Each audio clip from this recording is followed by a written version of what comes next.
저는 올해 36이 된 귀여운 아들의 엄마이자 멋진 남자의 아내예요. 요즘 낮에 산책을 할 때면 따사로운 햇살이 너무 좋아 기분이 들뜨곤 하는데요.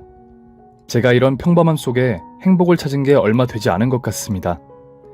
지금 남편을 만나지 않았더라면 아마 평생 우울함 속에 파묻혀 살았을 거예요. 사실 조금의 우울증과 공황장애가 남아있답니다. 그래서 오늘 남편을 만나기 전에 있었던 속상한 일을 여러분께 털어놓고 마음의 병을 완전히 지우고자 합니다. 글재주가 없지만 부디 들어주시고 제 마음을 헤아려 주시기 바랍니다. 저는 청소년 시절까지 부유하게 컸어요. 게다가 외동이어서 부모님의 사랑을 독차지하며 바랄 것 하나 없는 행복한 삶을 살았었죠. 하지만 19이 되던 해에 아버지의 사업이 망하고 많은 빚을 지게 되었고 저희 식구는 하루아침에 단칸방으로 이사해 빈곤한 인생을 살게 되었답니다. 아버지는 사업이 망했어도 끝까지 엄마와 저를 지키기 위해 막노동을 하시며 빚을 갚아나가고 어렵게 생계를 책임지셨는데 어느 날 건설 현장에서 사고로 돌아가시게 되었어요. 저와 엄마는 슬픔에 잠긴 상황에서도 남은 빚을 어떻게 갚아야 할지 큰 걱정이 되었답니다. 유산 상속 포기로 인해 아버지의 빚은 탕감받을 수 있었지만 엄마 앞으로도 빚이 매우 많아서 그 돈을 갚기 위해 엄마와 고생길을 걷게 되었답니다. 저는 친구들이 수능 준비할 때 햄버거 가게에서 알바를 시작했어요. 엄마는 사회생활을 해보신 적이 없기 때문에 쉽게 구할 수 있는 일을 찾으시다가 공장에서 단순 조립 일을 하시게 되었답니다. 매일 엄마 손에는 상처가 그득했는데 걱정의 말을 전하지 못했어요. 저와 엄마의 상황이 처량하고 불쌍해 보일까봐 일부러 모른 채 했던 것 같습니다. 어쨌든 고등학교를 졸업하자마자 알바를 그만두고 고수익이 가능한 일을 알아보았고 얼마 뒤 도배사라는 직업이 돈을 많이 준다는 걸 알게 되었어요. 하지만 처음부터 일을 시켜주는 게 아니었기 때문에 국비 무료 지원으로 도배학원을 3개월 동안 다니게 되었고 조금의 기술을 익히자마자 인테리어 회사에 취직했습니다. 다행히 일감이 차고 넘쳐서 주 7일을 일할 수 있었고 꽤 만족하는 급여를 받았어요. 엄마와 저는 버는 돈의 3분의 1을 빚 갚는 데 썼고 나머지 3분의 1로 빠듯하게 생계를 이어갈 수 있었죠. 하지만 밑빠진 독에 물붓기라는 말처럼 열심히 빚을 갚아 나갔지만 숫자는 줄어들어도 크게 다르지 않았습니다. 언제까지 그 큰 금액을 다 갚을 수 있을지 예상조차 되지 않았어요. 제가 도배사로 7년 가까이 일했을 때 실력이 꽤나 늘어서 일당도 1.5배나 올랐는데 기쁨도 잠시뿐이었고 여전히 제 월급은 고스란히 빚 갚는 데 쓰였답니다. 그러니 엄마는 하루에 한 번씩 저에게 미안하다는 말씀을 하셨어요. 부모 잘못 만나 제가 하지 않아도 될 고생을 하게 되었다며 늘 안쓰러운 눈으로 바라보셨습니다. 엄마, 나 괜찮다니까. 세상에 빚 없이 살아가는 사람이 몇이나 되겠어. 그래도 난 부모님 덕분에 부유한 삶을 살아봤잖아. 그 정도면 충분하니까 그만 좀 울어. 나만 고생하는 것도 아니고 엄마도 똑같잖아. 우리 나중에 빚을 모두 갚으면 좋은 데로 여행이나 가자. 지수가 이제부터는 네가 버는 돈은 빚 갚지 말고 모으도록 해라. 너도 조금 있으면 30인데 결혼 준비를 해야지. 엄마 빚은 엄마가 어떻게든 갚아 나갈 거야. 엄마, 무슨 결혼이야. 나 결혼 같은 거 안 해. 엄마랑 100년 1000년 같이 살 거라고. 그리고 엄마 혼자 무슨 수로 그 많은 빚을 갚아. 평생 공장에서 손 다치며 일할 생각 하지 마. 조금만 있으면 나 또 일당 올라. 그게 무슨 말인지 알지? 우리가 빚을 모두 갚는 날이 앞당겨지는 소리라고. 엄마는 땅이 꺼질 만큼 센 한숨을 내쉬셨어요. 아버지 사업이 잘 되고 있을 때 이런 고생을 할 거라고 상상도 못했는데 당신뿐만 아니라 딸인 저까지 고생을 떠안았으니 미치도록 미안하다며 수천 번을 사과하셨답니다. 그래도 전 나름 행복한 순간이 많았어요. 비록 돈 때문에 허덕이는 날들의 연속이었지만 도배하는 실력이 늘어 동료들에게 인정받을 때도 너무 기뻤고 월급 받으면 엄마를 모시고 고깃집 가서 배불리 먹는 순간도 행복했죠. 남들에겐 소소한 일상이었지만 저에겐 그게 삶을 살아갈 수 있는 원동력이었고 멋진 미래를 위한 발판과도 같았습니다. 아버지가 엄마 앞으로 남긴 빚은 대부분 대부업체였어요. 은행 빚을 끌어다 회사 부도를 막아봐도 안 돼서 돈을 빌릴 수 있는 곳이라면 어디라도 가리지 않았답니다. 그나마 27이 되던 해에 사채업자들이 그만 찾아오게끔 제가 은행 대출로 사채 빚을 갚아내서 사채업자들의 검은 그림자를 그만 보게 되며 숨통이 트였답니다. 그렇게 저는 도배일을 하루도 쉬지 않고 몸이 부서져라 일했어요. 일주일에 하루쯤 쉬면 좋긴 하지만 그 하루를 쉬어버리면 허공으로 돈이 날아간다는 생각이 들어 고된 몸을 일으켜야만 했어요. 매일 똑같은 일상이 반복되니 평범하게 연애하고 결혼하는 건 꿈도 상상도 해본 적이 없었답니다. 하지만 아무리 바쁘게 산다 해도 사랑은 찾아오기 마련인가 봐요. 주말에 도배일을 하고 집으로 가는 길에 인연을 만나게 되었어요. 그 남자는 강아지를 산책하고 있었는데 저는 별 신경 쓰지 않고 지나가는 길이었죠. 그런데 강아지가 제 앞에서 애교를 부리는 듯이 꼬리를 살랑거렸는데 지쳐있던 저는 미소를 짓고 말았답니다. 그래서 쪼그리고 앉아 강아지를 쓰다듬어 주었어요.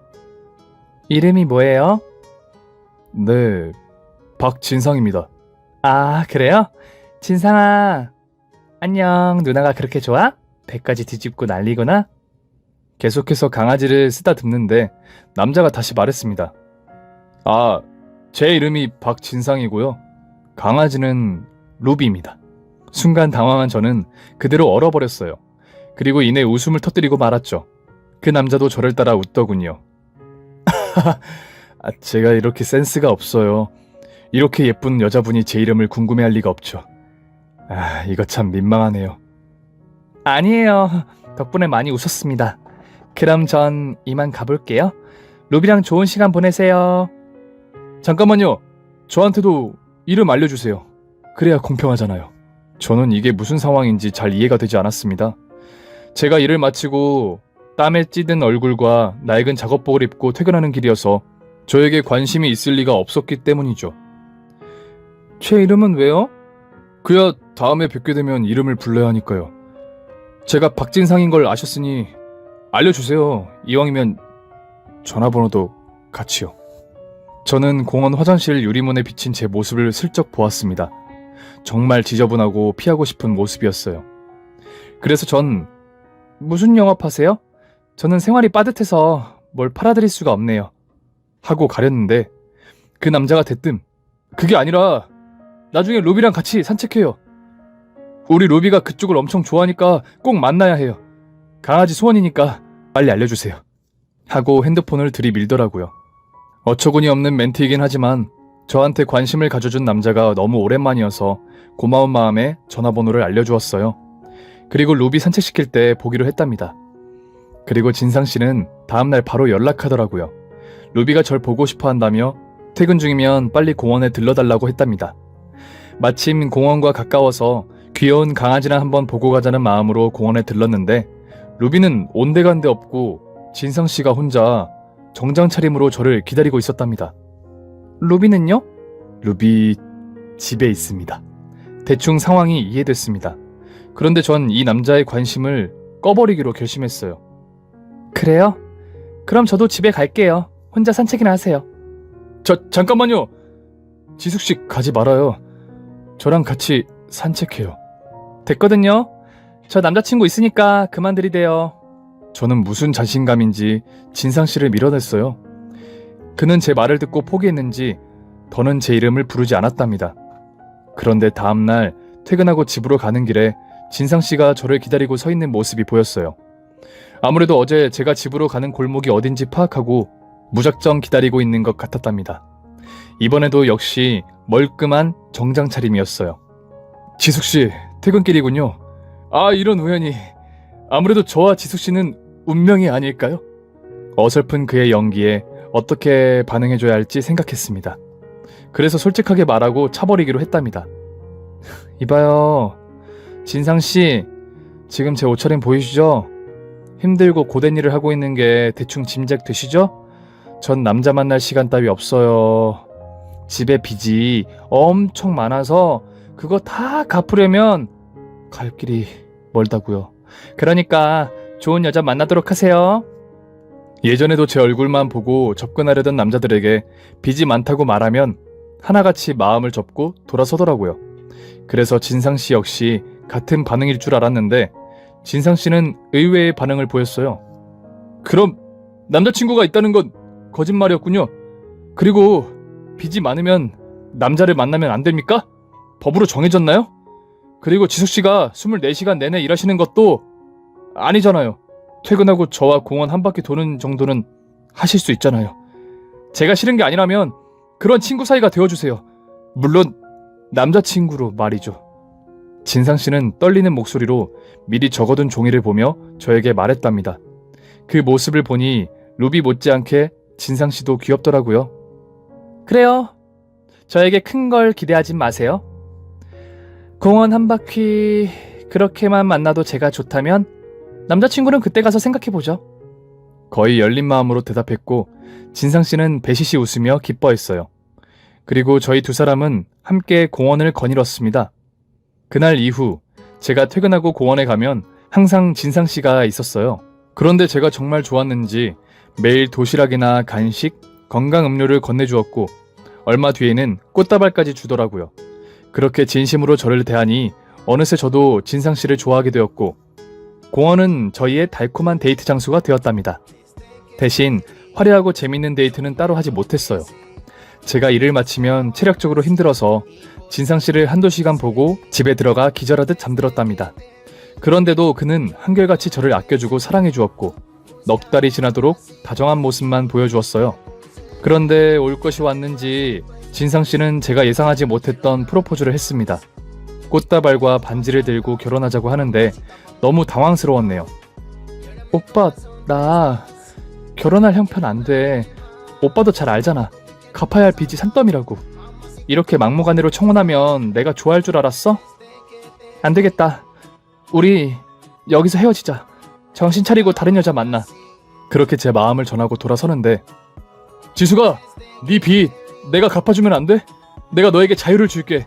그러니까 나한테 시집와! 하고 고백하는 거예요. 저는 남의 집 아들 인생 망치고 싶지 않아 말 같지 않은 소리 하지 말고 집에 들어가라 했더니 끝까지 제 손 잡고 자신의 의지를 보여주려고 했답니다. 진심이야. 나 모아둔 돈 꽤 돼. 네 빚 갚아주고 너랑 살고 싶어. 난 너 아니면 안 될 것 같아. 이토록 저에게 목을 매는 사람이 세상에 또 있을까 싶은 순간이었습니다. 그렇게 진상씨의 계속된 구애로 제 마음은 열리게 되었고 염치 없지만 빚을 갚아준다는 진상씨의 호의도 받기로 하였어요. 알겠어. 그럼 우리 결혼하자. 정말이야? 고마워 지수가.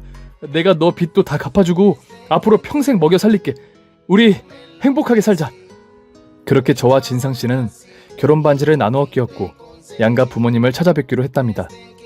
저희 엄마는 사윗감이 마음에 들긴 하지만 그 많은 빚을 대신 갚아준다는 것에 미안함과 부담감을 느껴 선뜻 허락의 말씀을 하지 않으셨는데 진상씨가 계속해서 살갑게 대하니 고마운 마음으로 결혼을 허락하셨어요.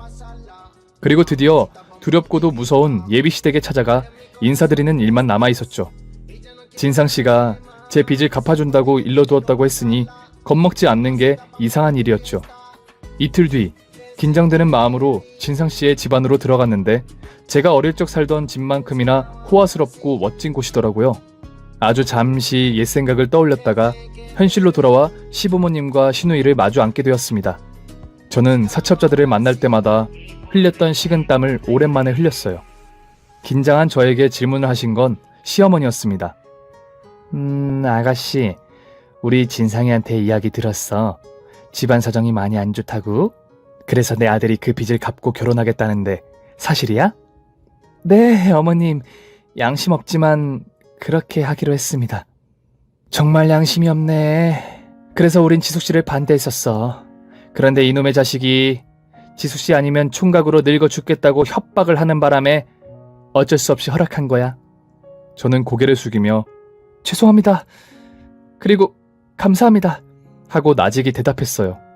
그런데 다음에 이어지는 말은 저를 당황하게 만들었어요. 그래서 우리가 지숙씨를 받아주는 대신 조건을 걸기로 했어. 첫째, 신혼집은 꿈도 꾸지 마. 우리 집에 들어와서 살라는 소리야. 둘째, 직장 그만두고 시댁의 살림을 두도록 해. 그렇다고 너무 걱정은 하지 말고. 난 신세대 시어머니라 크게 고생은 안 시킬 거니까 이 두 가지 조건을 받아들이겠다면 내 아들이랑 결혼해. 저는 신혼집이든 시댁이든 어디서 살아도 상관없었습니다. 다만 제가 하고 있는 도배 일을 그만두라고 하시니 조금 아쉽더라고요. 조금만 더 버티고 일하면 반장까지 할 재량이 될 수 있어서 아까웠죠. 하지만 진상씨가 빚을 다 갚아주겠다고 했으니 돈 벌 걱정은 하지 않아도 될 것 같았어요. 그래서 네, 고맙습니다 아버님 어머님. 제가 시댁에 와서 며느리 노릇 잘할게요. 라고 의기양양하게 대답했습니다. 하지만 그때 제 선택이 얼마나 어리석었는지 이제는 압니다. 역시 세상에 공짜는 없더라고요. 얘 엄마는 이런 집안이 세상에 어디 있느냐며 저에게 결혼을 너무 잘했다고 말씀하셨고 시집살이를 하더라도 나중에 분명히 분가시켜 주실 거니까 그동안 돈을 모아서 저에게 혼수자금을 주시겠다고 하셨어요. 그렇게 상견례를 치르고 결혼식까지 올린 저와 진상씨는 부부가 되어 시댁에 있는 남편 방을 신혼방으로 꾸몄답니다. 저는 넓은 집에 살 때 가졌던 방이 떠올라 감동하며 신혼방을 여러 번 돌아보았어요. 여보, 너무 좋다. 이제 여기가 우리 집이지? 꿈만 같아. 그게 무슨 소리야. 난 신혼집 마련하지 못한 게 미안해 죽겠다고. 겨우 내가 쓰던 방에 침대를 바꾸고 도배랑 장판만 갈았잖아. 내가 빨리 돈 모아서 좋은 집으로 이사 가자. 알겠지? 그러니까 조금만 힘내줘. 저는 남편에게 감사한 마음을 가지고 남편과 시댁에 정말 잘하는 아내가 되기로 결심했어요. 그렇게 시작된 시집살이는 제가 하던 도배 일과는 다른 차원이었어요. 눈치를 많이 봐야 했고 궁금한 게 있어도 쉽게 묻지 못하는 게 큰 고역이더라고요. 하지만 잘해내야겠다는 일념으로 시어머니께 모르는 걸 여쭈어가며 하나둘씩 익혀갔습니다. 시댁은 시누이를 제외한 시아버지, 시어머니, 남편이 가족 사업을 하고 있었어요. 조금 특이한 사업인데 육군, 해군, 공군의 군복을 만들어 군부대에 납품하는 일이었답니다. 군대가 망할 리가 없으니 거래만 유지되면 평생 돈 걱정하고 살 일 없는 훌륭한 사업이었죠. 그래서 아침부터 저녁까지 집안일하는 게 제 임무였고 식구들의 뒷바라지를 제대로 해주는 것이 의무였습니다. 한편 시누이는 공무원 시험을 준비하고 있다고 했는데 책을 펴고 공부하는 걸 거의 보지 못했어요. 거실에서 텔레비전을 보며 저를 감시하는 게 시누이의 역할이었습니다. 새언니, 이거 뭐예요? 내 블러스 손빨래 한 거야? 여기 뭐라고 써있는지 봐봐요. 아, 고졸이라 영어를 못 읽나? 드라이라고 쓰여있네요. 죄송해요 아가씨. 저는 손빨래 해도 괜찮을 거라 생각했어요. 아, 누가 언니더라 생각하래요? 그냥 써있는 거 보고 드라이 맡기면 되지. 왜 사고를 치냐고요? 아, 이제 이거 못 입게 생겼네. 갖다 버리든지 언니가 입든지 하세요. 시누이는 그런 식으로 하루에 몇 번씩 타박했고